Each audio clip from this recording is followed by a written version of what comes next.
अस्सलाम वालेकुम, मैं हूँ मुजाहिदुद्दीन। BMG लीडरान के अंदर एक नाम अब्दुल मजीद मेमन का भी है, जिन्होंने अपनी ज़िंदगी के 35 साल जो हैं वो कराची चैम्बर ऑफ कॉमर्स को दिए और स्मॉल ट्रेडर्स को अपने हाथों के अंदर रखा। उनकी मैं समझता हूँ मेहनतें, कोशिशें, काविशें इस जीत का समर है जो इलेक्शन में अभी मौजूदा कामयाबी हुई है।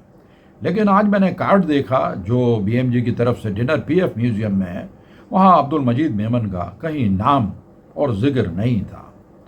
मुझे इंतहाई अफसोस है, रंज है, और मैं ये समझता हूँ कि आप लोगों को और जिन लोगों ने उनका नाम इस कहना चाहिए इनविटेशन से गायब किया है, उन्हें अपने फैसले पे नज़र सानी करनी चाहिए। हम क्या रविश दे रहे हैं और क्या लेसन दे रहे हैं आने वाली नस्लों को, कि जो लोग आज यहाँ पर हैं और कल वो जब कहना चाहिए कि उनका नाम किसी जगह नहीं होगा तो उन्हें भी इतनी ही तकलीफ़ होगी जितनी मुझे हुई, और मैं समझता हूँ कि अब्दुल मजीद मेमन को भी हुई होगी। अल्लाह हाफिज़।